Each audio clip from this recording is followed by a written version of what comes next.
Hi, everybody. Thanks for clicking to watch this video. This video is going to be about the wrongful conviction and imprisonment of a man named Shawn Rodriguez, who I've known deeply over the past 3 years.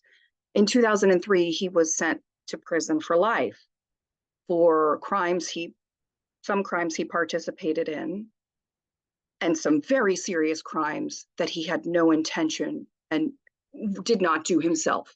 Because in 2003, our laws and Placer County courts decided that Shawn should be held responsible for the intentions and actions of a completely separate human being. And before I dive in any further, I just want to say that as an academic and a scholar who's been studying the lived experiences of American inmates now for several years, it's been absolutely shocking to me how dehumanizing, traumatizing, and traumatic the prison experience is. It's not actually correcting and rehabilitating very well. It's also very expensive. We spend more on our prisons than we do on schools. And that's true in all 50 states of the United States of America. Government seems to me to be ruining lives and not taking responsibility and accountability to improve the services that they offer to us taxpayers in exchange for the money that we pay. Shawn Rodriguez has been in prison for over 20 years. He probably deserved about a 3-year sentence, and he's given life in prison, which means he could never get out. And I asked him one time, do you think prison is hell? And he thought about it for a moment. And he looked me in the eye and he said, yes. So Shawn has been in hell for 20 years, the vast majority of which he did not actually deserve, because our courts allowed him to be sent to prison for someone else's crimes. First, before I dive in, though, I'd like to introduce myself a little bit so you know who I am and why I'm here. So I'm Dr. Angie. I'm a scholar, an academic, a researcher. I have a doctoral degree in human and organizational learning. I'm a social media content creator, not only for the Help Free Shawn brand, but for several other efforts, including the Prison Transparency Project and my work around polymathy. I'm an author, and I spent 15 years working in government. I interned for Governor Gray Davis, there shown in the upper left, when I was 18. There's his little autograph picture he gave me for being an intern in the governor's office in 1999. I also interned at the White House. Let me get this out of the way. And I've worked for several American presidents, including President Bush and Obama. There's me with Joe Biden and Hillary in the background. And so I'm not showing any of this to brag or boast, but I just want to let you know I come from government. I've been inside the belly of that beast, and I've studied it as an academic, and there's room for improvement, let me tell you that. Let's see, what else do I want to tell you? Okay, so I have a doctoral degree, as I mentioned, and I wrote my doctoral dissertation on something called polymathy, which is basically being a Renaissance man or woman, someone with broad, varied capabilities across disciplines. Even though we live in this age of specialization that says pick your one thing and stick to it for life, I wanted to look at people who were like, no, I'm not going to get squished in this cage of specialization. I'm going to be all that I am, and it's broad versatility. And one of the critiques of my doctoral dissertation was that I only studied highly elite polymaths. And I took this critique to heart because I come from blue-collar people, uneducated people. My mother is an immigrant. My father was a truck driver when he did work. And I know very well that there are many competent, capable, good people in the world who aren't fancy with the degrees and the fancy resumes. So I wanted to study polymathy in a human population that was sort of the opposite of elite, and to write a book about it. And I began my curiosity, my exploration of this by going online and seeing what I could find about inmates. And the first video, or the first person I sort of came across that I felt was a strong polymath in prison, was Shawn Rodriguez. I think it might be a good time to actually show you a video of him. So this is the video that I came across.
Okay, so that is, let me get this off the screen real quick.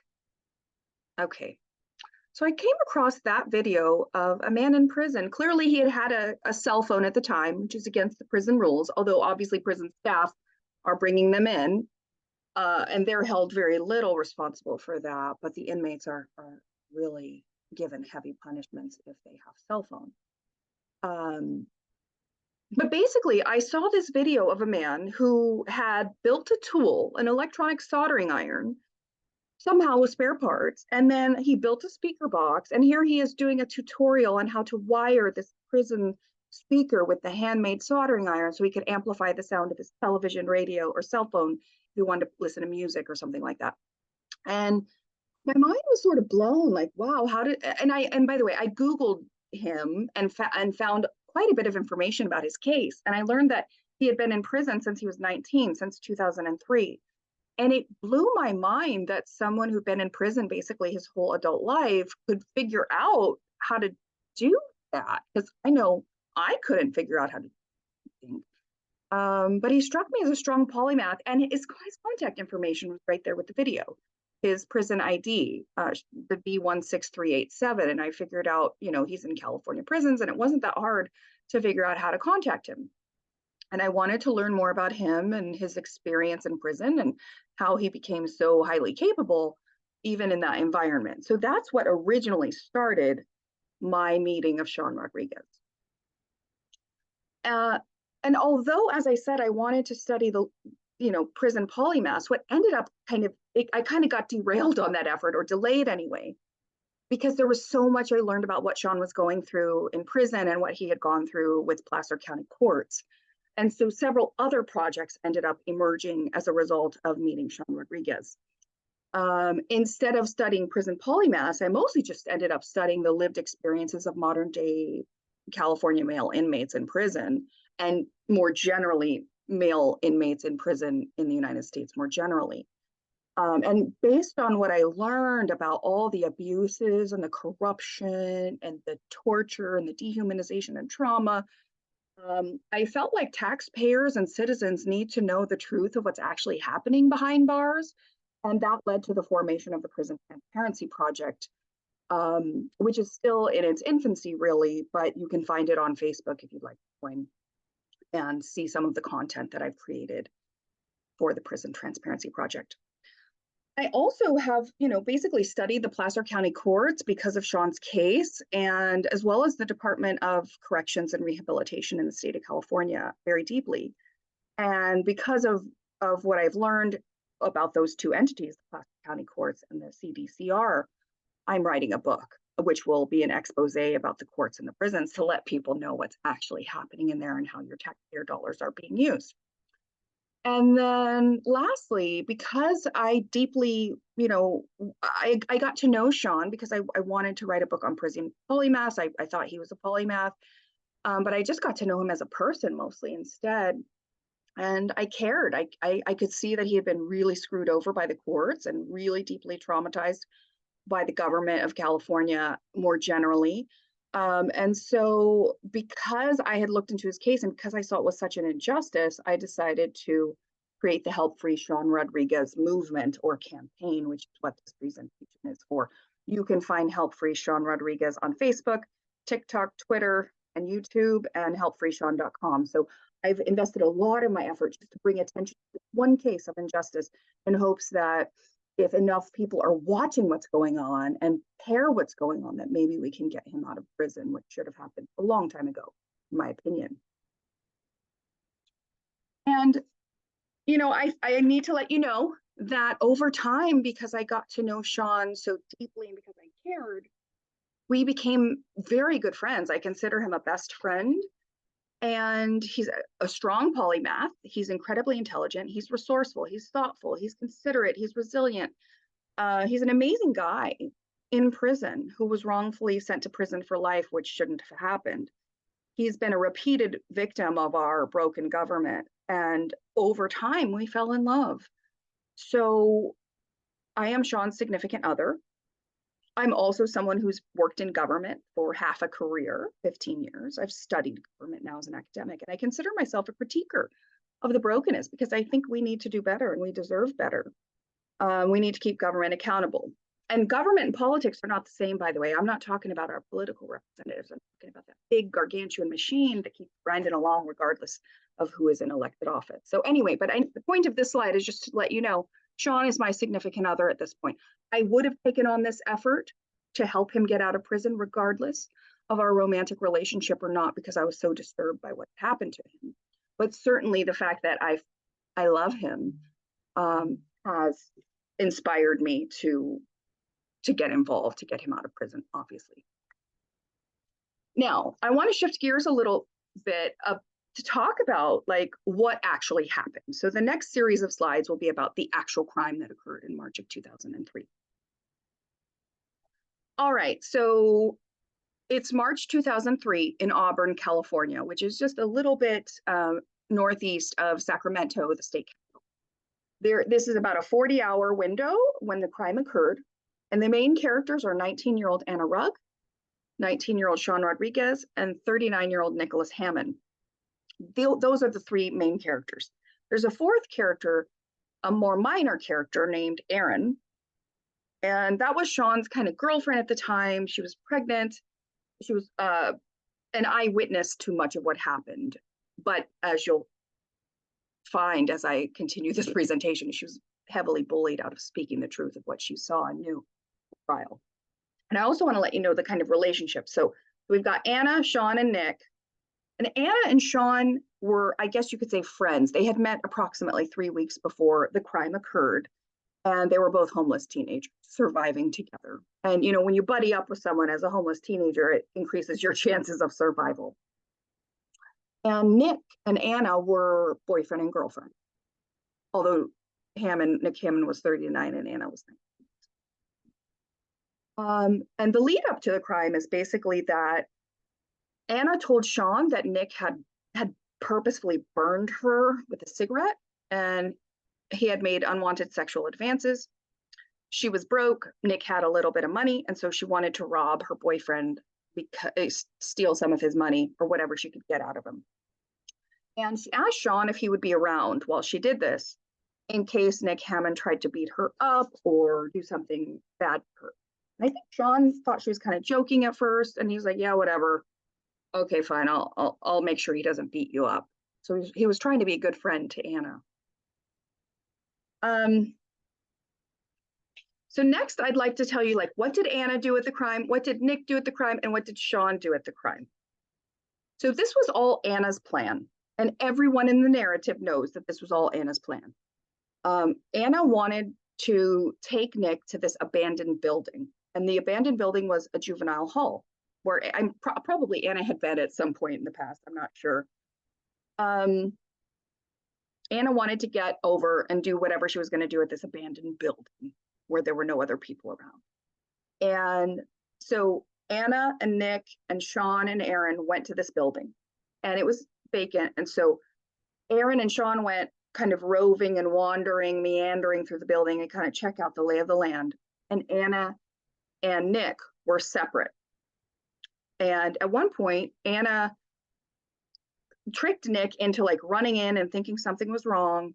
And she got to shove Nick in a cell, a holding cell, like you would see at a prison or a juvenile hall. Once Nick was in there, and by the way, Nick has paranoid schizophrenia. So he's already kind of afraid and paranoid. And so when this happens, he gets really extra afraid and begins like threatening and getting real scary. And he's an adult man and these are teenagers. And they got to, because Anna had shoved Nick in this room, and also they couldn't get they didn't realize anyway that they could get the door open. There were no keys around this abandoned building. They were really scared to let Nick out, and Anna wanted to rob him. So they basically made Nick, forced him to give up his car keys and his ATM card and the code for it. And then Anna took the ATM card and the car keys and all of that and got $80 out of the ATM machine. And then I guess Anna began to realize, like, if she let Nick out, that Nick might hurt her or report her. So Anna decided in her own mind that she wanted to kill Nick. And she asked Shawn, or proposed to Shawn, that they push Nick off the nearby Forest Hill Bridge, which has a very long drop and certainly would have killed Nick. And Shawn was like, no, I don't know how he did it, but he talked Anna out of the bridge push off plan. And then Anna said, well, what if we get a baseball bat and wrap it in barbed wire and just beat him to death? And Shawn talked her out of that. And mind you, Anna had a very large knife. She weighed more than Shawn. She was a little bit older than Shawn. And she was ready to kill. So now Shawn's in this situation with this woman he doesn't know very well, who's hostile and ready to kill. Shawn also has his pregnant girlfriend there. And oh, by the way, shortly before this crime occurred, Anna had already framed Shawn for a robbery she committed when he wasn't even there, and multiple eyewitnesses confirmed Shawn wasn't there. So Shawn knew Anna might do something bad and then blame it on Shawn. Anna might injure him or Erin, who was his pregnant girlfriend. And so Shawn was in this really weird position of like, I don't know what to do. If I fight her too much, she might do something bad to me. And if I just walk away, Nick Hammond's probably going to die. And so I kind of need to stick around and like subversively sabotage Anna's efforts so as to minimize the harm happening here. So Shawn agreed to be there around for Anna's robbery. He did not agree to a kidnapping. He did not agree to a murder. Okay, so that's what Anna did. She basically shoved Nick in a room, robbed him, and then made plans to kill him and tried to rope Shawn into it, and he kept resisting. Nick's acting. So Nick, as I mentioned, was irate. The teenagers were too afraid to let him out of the holding cell. He gave up his ATM card and the code and his car. They had his car keys. And at one point, Nick decided, he's stuck in this room. There's no one around. And he sees a sprinkler on the ceiling and he's got a lighter in his pocket. And so he decides, maybe if I set off the sprinklers, the police or the fire department would alert it. This is a county building. You would think they would be alerted if there was some sort of fire in their own structure. And so Nick set off the sprinklers while trapped in a room. And by the way, it wasn't connected and nobody came to rescue him. So what started happening was the room began to accumulate water. And in my mind, that was a foolish step by Nick because he's trapped in a room that's now filling up with water. And it's now escalated the situation into a much more serious situation. And when fast forward to the trial, this is an important point. Fast forward to the trial, Nick Hammond, who has trouble telling reality from his paranoid schizophrenia delusions, told jurors that the water was up to his neck, like the kind of thing where if you fall asleep, you might just drown to death.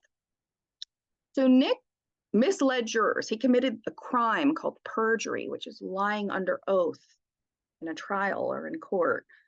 And he led jurors to believe that his life was really at risk, when the fact is the water got up to around knee height, maybe lower thigh, but basically knee height. And mind you, there was a table in the room because that's the table used to stand on to set off the sprinkler. So Nick was in a room with water, but he could kind of escape the water by sitting on this table. He didn't have any significant or real injuries. He had, at the end of the 40 hours of being in this room, he had a sort of a swampy, feet where your skin get wrinkly from being in the water. And he had a 1 degree lower than average body temperature. He was a little bit cold and a little bit wet, but he wasn't actually injured. And his life was never he was never close to death. And Shawn made sure he didn't die. And I'll explain more about that in a moment. But Nick lied and later repeatedly admitted to his lies in writing, and the Placer County authorities swept it under the rug and didn't really give it the credence and attention that Nick's confession deserved. Also, Erin Hughes could have testified that Shawn was not there when Anna shoved Nick in the holding cell, which was the act of kidnapping. And she could have confirmed that Anna was beginning to plot how to kill Shawn. There were many things actually that Aaron could have affirmed. The thing is, the attorney for the prosecution told Aaron that if she said too much, he was going to have to charge her with all the same crimes he was charging Shawn with, which included attempted murder and kidnapping. And Aaron was like, whoa, whoa, whoa, I'm just going to be quiet. Okay, so what were Shawn's actions? Let me tell you a little bit about Shawn's actions. So once Shawn realized that this situation has escalated, it's not just him being around so Anna could take her boyfriend's money. Shawn realized the situation was getting, not good, and he wanted to try to lessen the mess. So he ended up he got a special tool. He wanted to turn off the water in this building. He got a special tool, tried to turn the water off. It didn't work. So then he tried to break the glass. There was a glass window, a plexiglass window in this holding cell. And so Shawn tried to get Nick out by breaking the glass. It didn't work, but you could see marks on the glass where Shawn had tried to break the glass. He also tried to unscrew the glass so that once Anna and Shawn were gone, like Nick could kick the glass through and get out of there. There were multiple attempts that Shawn made to help save Nick's life and to prevent Anna from murdering Nick as she wanted to do. Shawn talked Anna out of pushing Nick off the Forest Hill Bridge. Shawn talked Anna out of beating Nick to death with a baseball bat wrapped in barbed wire. And Shawn realized that the only way Anna's going to stop trying to kill Nick is if she believes he's already dead. And so Shawn came up with an idea to pretend to gas Nick, I'm sorry. Shawn came up with a plan to pretend to gas Nick to convince Anna that Nick was dead and they could leave. And then Shawn was going to report this to the police. And by the way, Nick affirmed when he was on the stand that he never smelled car exhaust. So Shawn did participate in a kind of faux, fake, pretend gassing so that Anna would think Nick was gassed. But Shawn made sure that the pipe or the tubing with the car exhaust didn't get to Nick. And he knew, having been around cars and car exhaust, that like 15 minutes of exposure wouldn't kill a person. Like Shawn didn't actually try to kill Nick Hammond. He just tried to pretend he was so that Anna would stop trying to actually kill Nick Hammond herself. Okay, so that's basically what happened and what the three people did. Now we know what happened at the crime scene, what happened at the trial. Let's talk about that. Okay, so basically Shawn was sent to prison for Anna's intent to kill, which Shawn sabotaged. And then he was given a prison sentence as if someone had died, even though nobody was killed or even physically harmed. And also when we find out later that the only victim committed perjury in the trial. One juror wrote after their trial in the post-trial notes, "Where is the justice?" Like even the jurors openly wept when Shawn was innocent. Because here's the bottom line of what happened. The laws in 2003 allowed for an aider, someone perceived to be an aider and abettor, to be held just as responsible for the main actor in the crime. So even though jurors knew Shawn had no intent to kill, because Anna had intent to kill, Shawn was given Anna's punishment. Or actually, Shawn ended up getting a much worse punishment than Anna. Anna was eligible for parole in 2011. Shawn is not eligible for parole until 2025 now. And so that's just one element of the injustice, by the way, is that Anna was the mastermind and the main actor of the crime, and she was given a much less of a sentence than Shawn, who was just sort of his helper trying to save Nick Hammond's life. But I want you to register. I would like for it to sink into your mind that Shawn was, even though jurors knew, and they wrote this extensively, that Shawn had no intent to kill, and he wasn't intending to kidnap.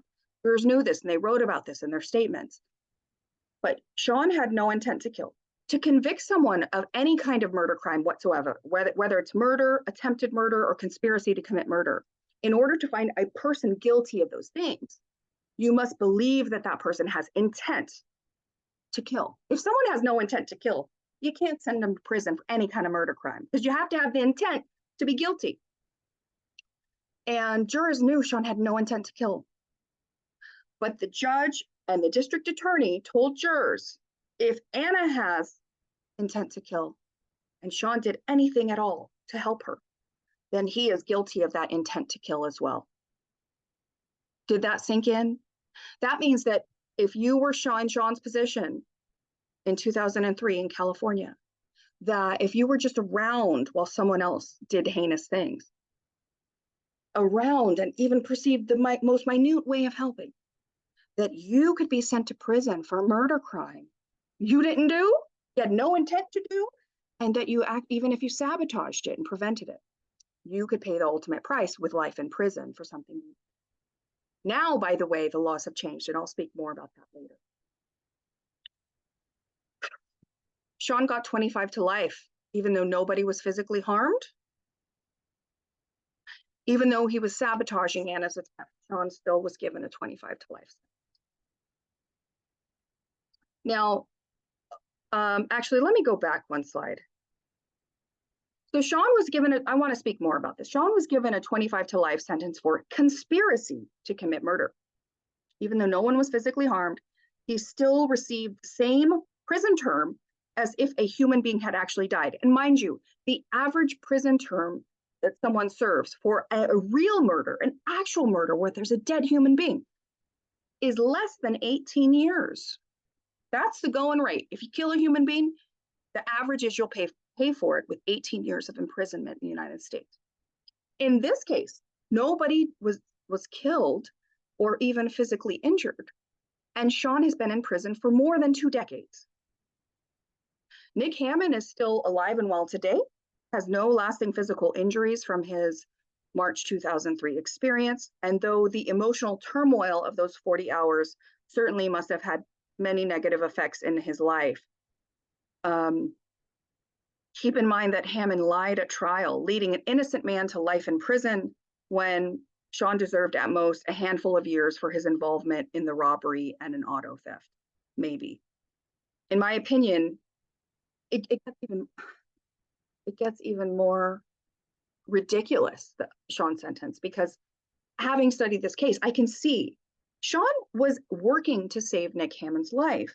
And it's my belief that if Shawn was not present, if he didn't decide to keep coming back to prevent Anna from doing a real murder, Hammond would have died. Anna would have either murdered him or let him die. And Shawn being there is really the only thing that saved Nick Hammond's life. Now, our American Constitution guarantees us citizens a right to a fair trial. And as I mentioned, the only victim, Nick Hammond, lied about very material, I'm gonna drown, kind of details. And even though he's confessed it in writing and verbally, repeatedly, I've got 4 different letters from Nick Hammond that he sent to Placer County authorities.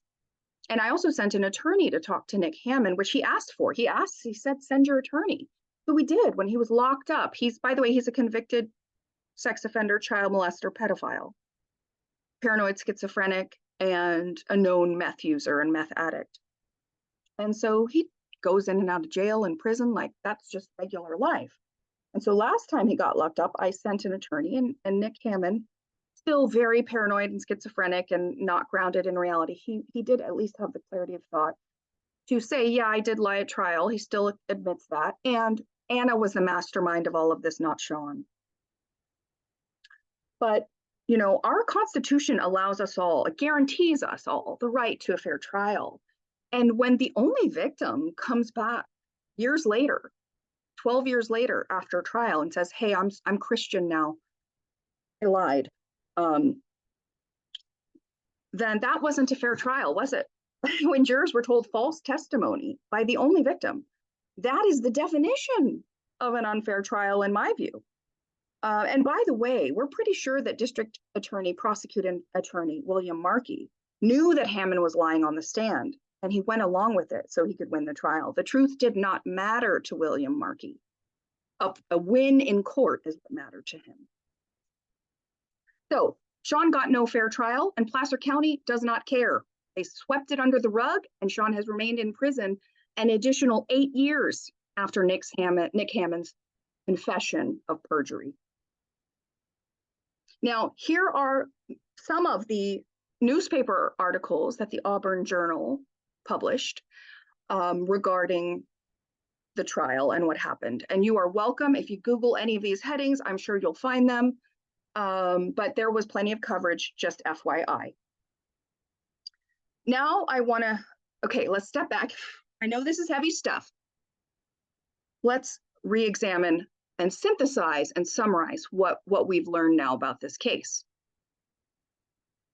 Nobody was physically harmed in any lasting or substantive way. Maybe an hour, after Nick was let out of the cell, he was cold, but he quickly got warmed up and his skin recovered from being sort of wrinkly, okay?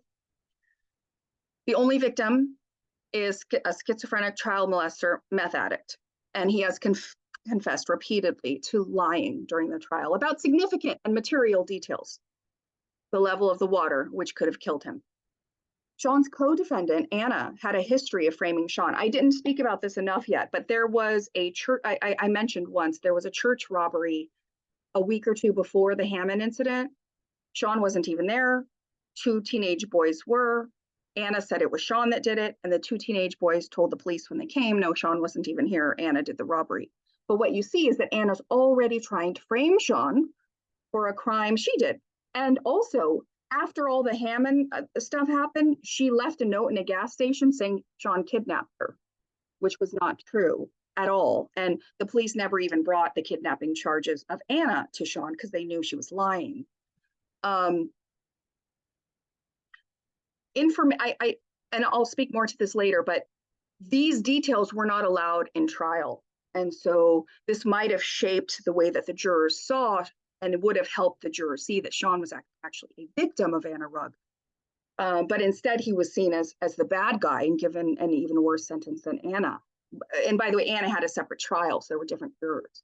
But basically, the laws that allowed Shawn to be found guilty of kidnapping and conspiracy to commit murder, namely the natural and probable consequences doctrine, by the way, is no longer valid due to law changes in recent years. And yet the Placer County courts keep on finding administrative minutia and reasons to just send Shawn back to prison for life, even though the laws now say each person is only responsible for their actions. You can no longer hold Shawn responsible for Anna's kidnapping or Anna's intent to kill. You can't hold person B responsible for the actions and intentions of person A. The laws have changed, and Placer County still refuses to resentence Shawn accordingly to what he did. And this is a travesty of our justice system. Is there anything else I want to tell you? No, that covers it. So let's review how Placer County is doing. Despite repeated confessions of perjury by the only victim, the truth has been swept under the rug. Shawn has been repeatedly denied release from prison despite the only victim's confession of lying, and jurors begging and advocating on Shawn's behalf for justice to be enacted. You'll see later some of the comments from the jurors. There are many statements, by the way, that the jurors were really confused by the laws and like how it worked and regret their votes. Critical eyewitness testimony from Aaron Hughes was silenced through intimidation by the district attorney, who we believe was later fired or forced to resign for suborning perjury in Shawn's case. But then the Placer County, even though they told Marchie he was no longer employable by Placer County, the Placer County officials never went back and cleaned up Marchie's messes in this case. They let Shawn continue to rot in prison, even as they knew Marchie had suborned perjury in Shawn's trial by allowing in information he knew was false in Nick Hammond's testimony. Relevant information which would have helped exonerate Shawn was not allowed in by the judge. This information would have changed how jurors viewed Shawn in light of the fact that Anna had framed Shawn already for a crime he wasn't even around for, the church robbery, and falsely accused him of kidnapping her. And she had also started hatching plans to kill Shawn, in addition to Nick, because Shawn wasn't supporting her efforts to murder Nick. And the law changes have been enacted, which make the natural and probable consequences doctrine no longer valid. Shawn was sent to prison based on that doctrine, which is now invalid, and Placer County has refused to resentence Shawn. Shawn therefore deserves immediate release from prison, since he has already served at least 3 to 5 times the prison sentence he would have received if he went to trial today and was found guilty for only the crimes he himself did, rather than being given a punishment for Anna's intentions and her behaviors.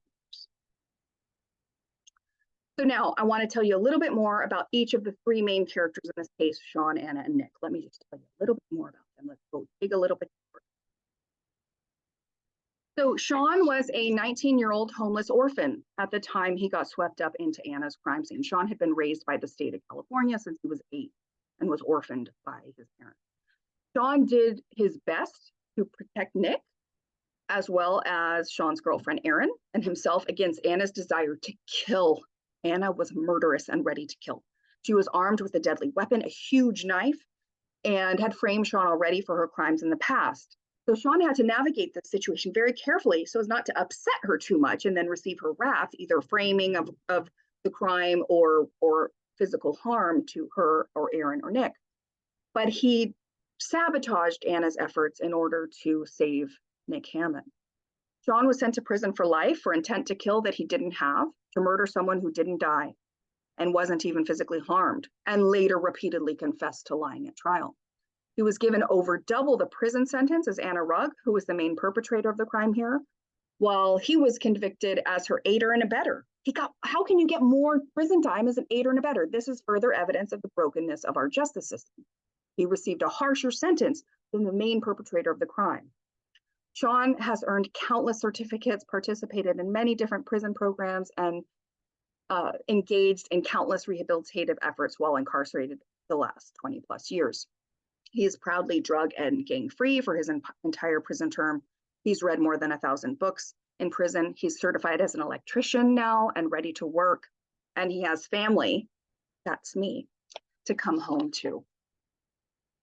Anna Rugg was the mastermind of the crime. This is the verbiage that Nick Hammond said recently when I had an attorney interview him while he was in jail. Nick said that Anna was the mastermind, not Shawn, during that interview. And by the way, if you're wondering what Nick was in jail for, I believe it was because he was not abiding by the Megan's Law requirements as a registered sex offender and pedophile. Anna framed Shawn for a robbery he wasn't even there for at the church a week or two prior to the Hammond incident. Anna had a well-documented history of trying to get young males to be around while she committed a crime. So if police showed up she was caught, she could say, he did it, not me. It was clearly what she did. And perhaps, although Anna had a shaved head and dressed like a man, and she now identifies as a CJ, a transgender man. But technically, she's female, and I believe she thought, oh, if males commit more crimes, so if I say I'm female, it was him, that she would be believed. That was clearly her modus operandi. And by the way, this is all documented in the transcripts. Please check out helpfreeshawn.com. You'll find many files there that will, if you want to read, there's thousands and thousands of pages there for anyone looking to dig into the truth of what happened here further. And by the way, many young men, you'll find in those transcripts, many young men, I think it's at least 6 or 7, came forward with reports that Anna had tried to rope them into her crime scenes and to frame them for crimes as well.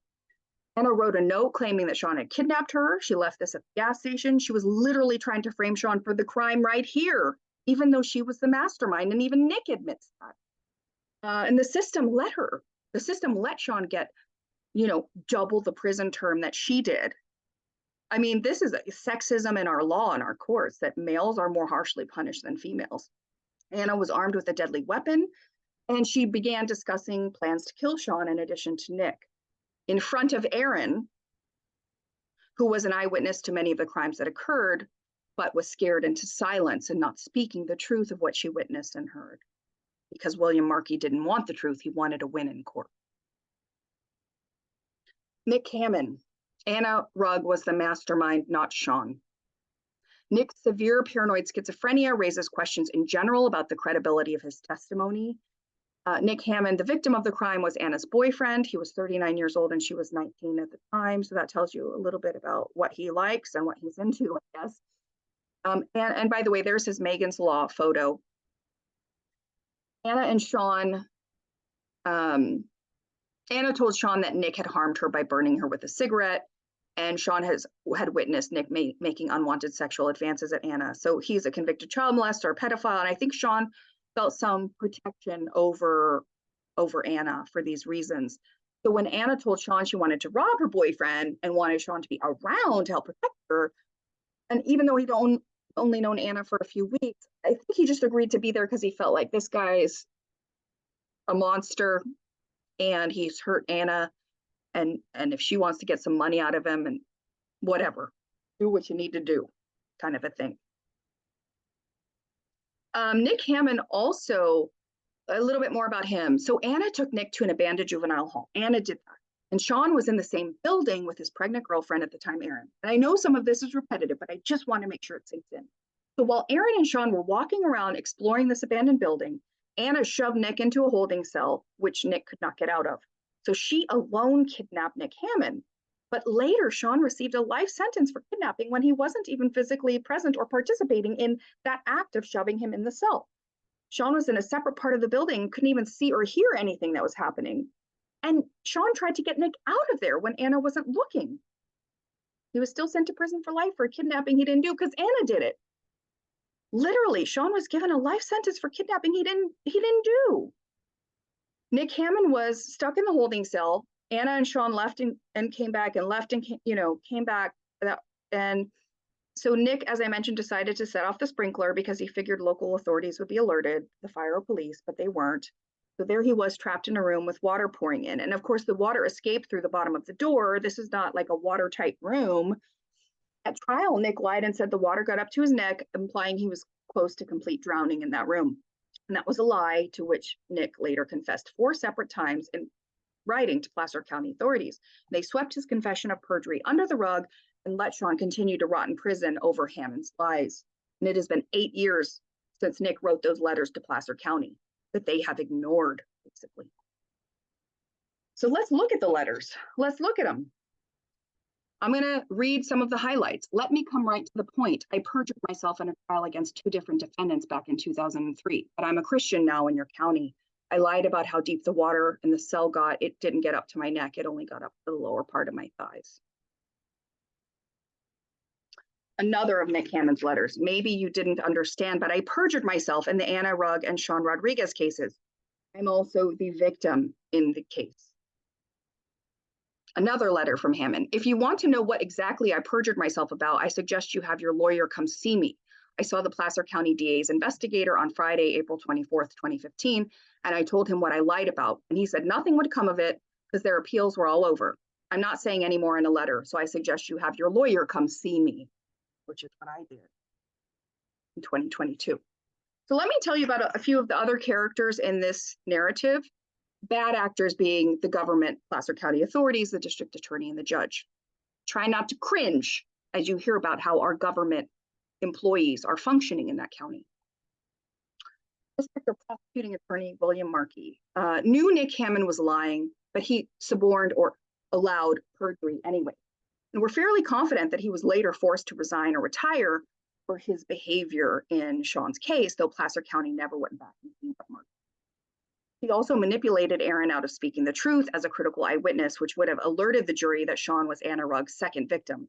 Erin knew Shawn was not there for the kidnapping when Anna alone shoved Nick into the holding cell, which Nick made accumulate water by later setting off the sprinklers on himself, even while trapped in a room that Anna had shoved him in. At one point, Markey screamed across the courtroom for Nick Hammond to shut up because he didn't want Nick to say the truth. And you can find this in the trial transcript.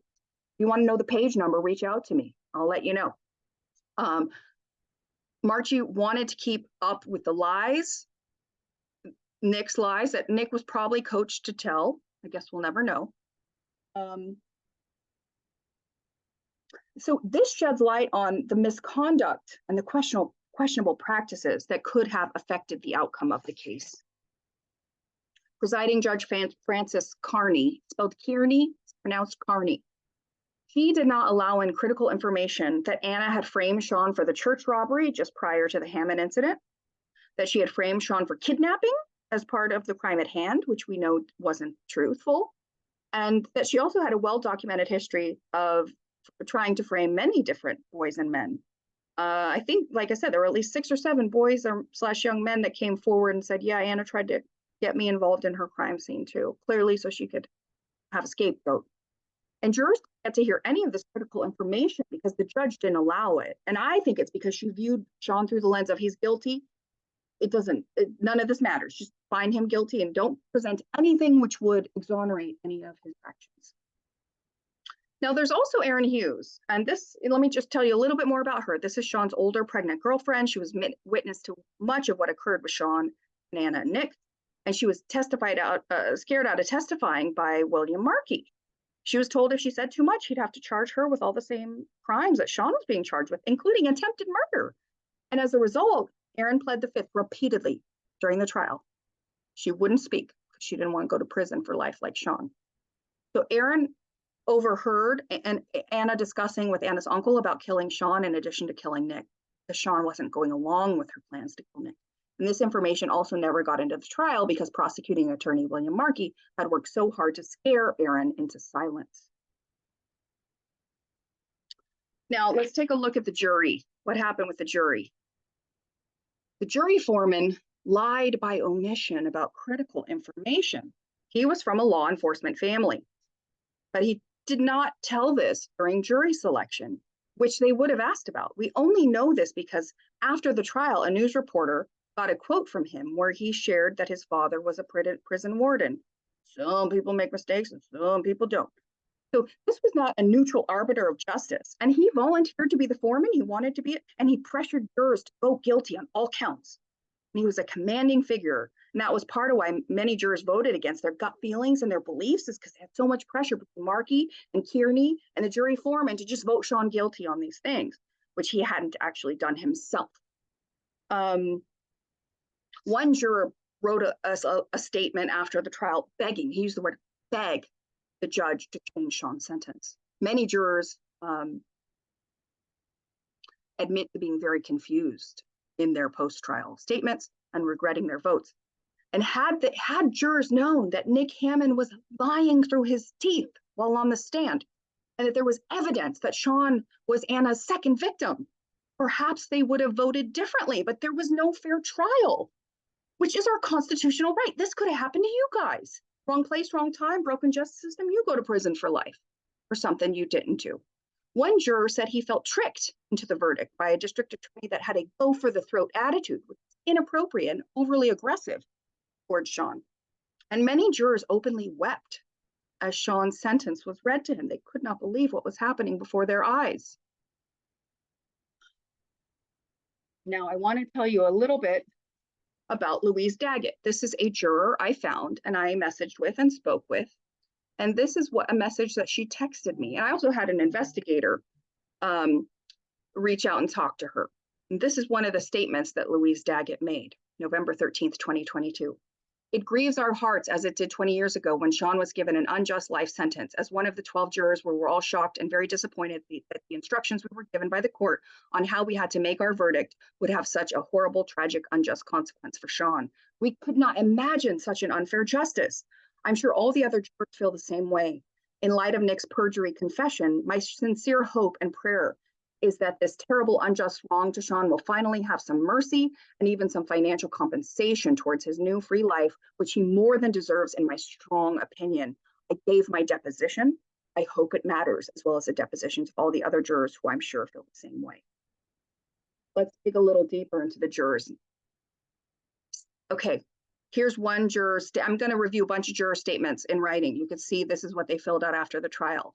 Did you conclude that the defendant had the specific intent to murder Nicholas Hammond? No.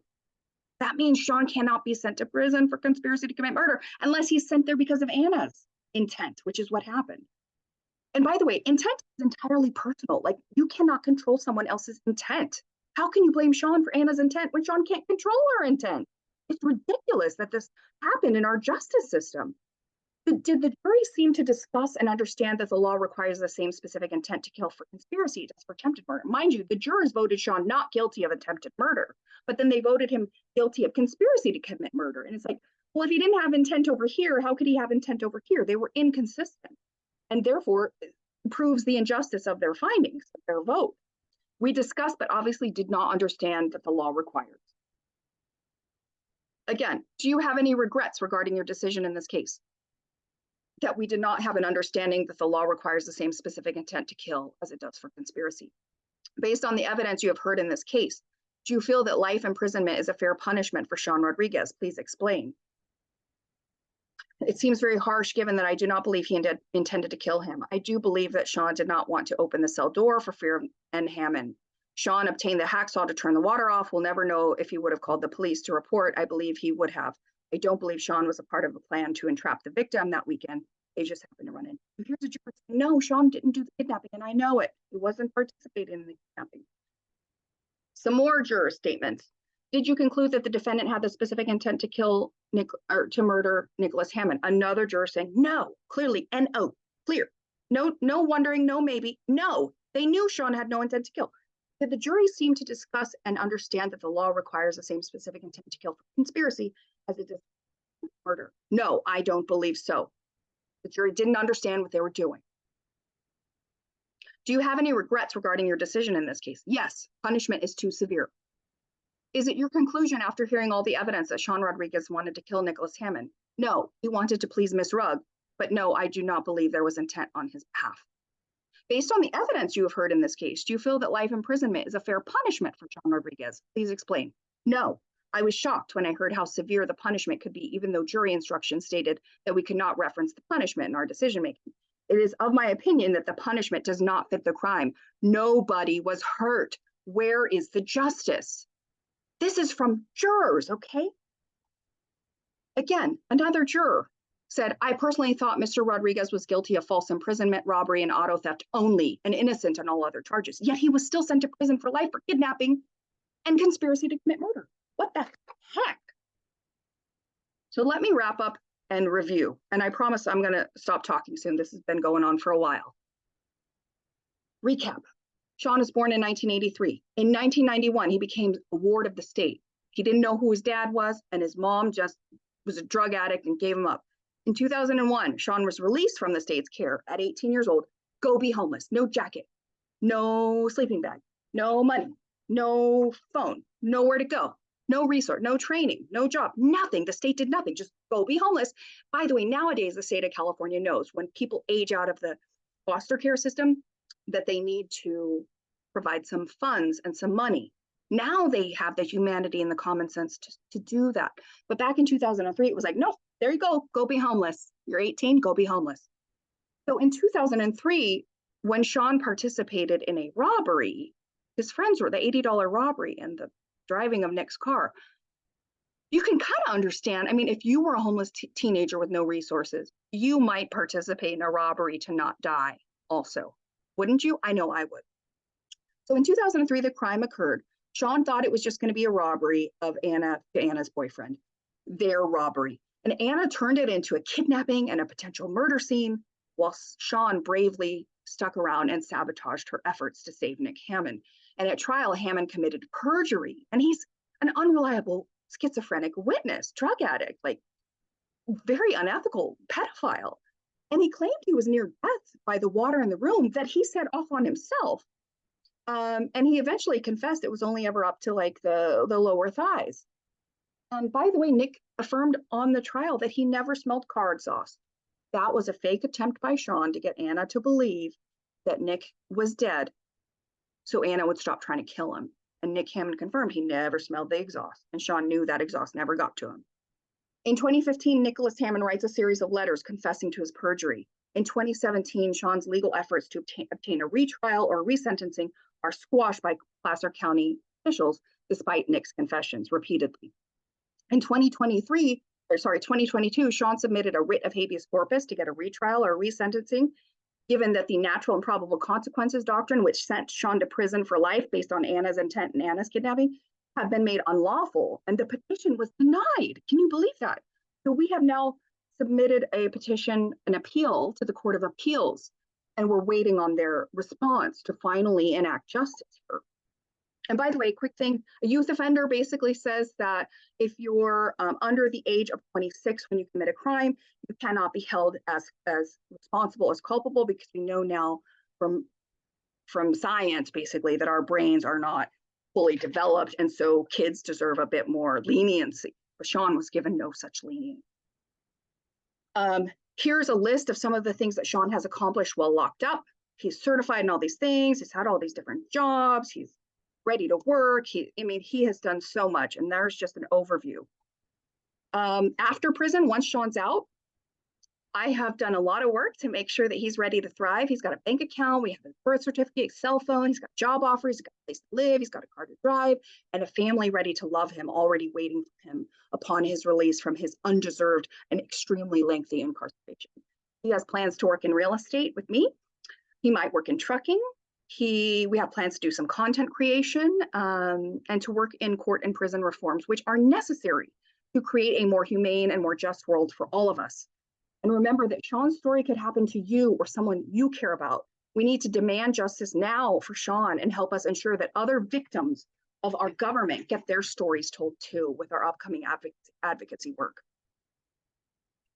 So in summary, nobody was physically harmed. The only victim has paranoid schizophrenia and admits repeatedly to lying at the trial. There was no fair trial.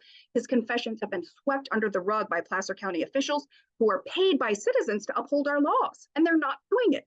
And rather than admit their wrongs, they continue to withhold justice from Shawn Rodriguez. Placer County Court sent a man to prison for life for crimes he did not commit. Literally, he didn't do the kidnapping. He did not conspire to kill, and he was sent to prison because Anna did those things. Shawn deserves immediate release from prison, given he has already served many more years beyond what he deserved for what he himself actually did. He served many years in prison for what someone else did. And that someone else, Anna, had manipulated, framed, and victimized Shawn as her pawn and scapegoat, and the system allowed her to get away with it, and also allowed Nick to get away with the crime of perjury, for which he has never been brought to justice. Government must be held accountable for their poor performance, and they must right the injustices of the past. For anyone interested in learning more about the misdeeds of Placer County, please check out the documentary film called Everyone Counts, which is available at no cost on YouTube. And the name of it, again, Everyone Counts. Look it up on YouTube. You'll find how Placer County treats their homeless or poor population. You can get killed in Placer County, and if you're homeless, they won't even investigate it. Those good old boys like to minimize their work, just make assumptions about the value of a human life. If they're poor, poverty-stricken, homeless, those lives don't matter to Placer County officials, it seems. Current efforts underway. So in December of 2022, Placer County Superior Court denied Shawn's request to be resentenced, given law changes which make the natural and probable consequences, which is how Shawn could be held responsible for Anna. It's no longer valid, and they still let Shawn stay in prison. This doctrine really represents the entire reason the jury was able to vote Shawn guilty of kidnapping he wasn't there for, and a murder he had no intent to support, because the district attorney argued that Shawn's culpability must be identical to Anna's. Now the law recognizes that individuals should only be held responsible for their own intentions and their own actions, not the intentions or actions of other people. We currently have an appeal under review with the Court of Appeals in Placer County, and we're awaiting their reply, and we would like the general public to watch how they respond to this request for resentencing, which Shawn is entitled to by law. We are afraid, we're very afraid. I've lost complete faith in our courts and our government more generally, our prisons, to do what they should be doing with our taxpayer dollars. We're afraid they will continue to suffocate justice and stifle Shawn's freedom, which is long overdue at this point. Long overdue. What does justice look like? What does real justice look like now? Resentencing of Shawn for his participation in an $80 robbery, although technically Anna got the ATM and used the ATM card, not Shawn. Resentencing of Shawn for perhaps auto theft, and determining whether or not he's guilty of false imprisonment, which I would argue he's not, because he was trying to get Nick out of there repeatedly. Shawn did not deserve the kidnapping charge, and he did not deserve the conspiracy to commit murder charge. So those both need to be removed from his record. And also, he obviously doesn't deserve the associated prison terms with those crimes. Financial remuneration for his unjust imprisonment, all these additional years, would be very appropriate. And even recognition and commendation for likely saving Nick Hammond's life, even at risk to himself to do so. By staying on the scene and not just running, he further allowed Anna to entrap and associate him with her misdeed. At the same time, he ensured Anna Rugg did not actually kill Hammond. Shawn did all he could to get Anna to leave Nick alone, and had Shawn not been there, Hammond likely would have died, in my opinion. Let me just do some quick number crunching. Shawn participated in an $80 robbery. He's guilty of that. He deserves 2 to 5 years for that. He was charged with using another's identity to obtain goods or credit. And And that really counts in the robbery charge. So that's kind of double dipping to charge him of that in addition to the robbery.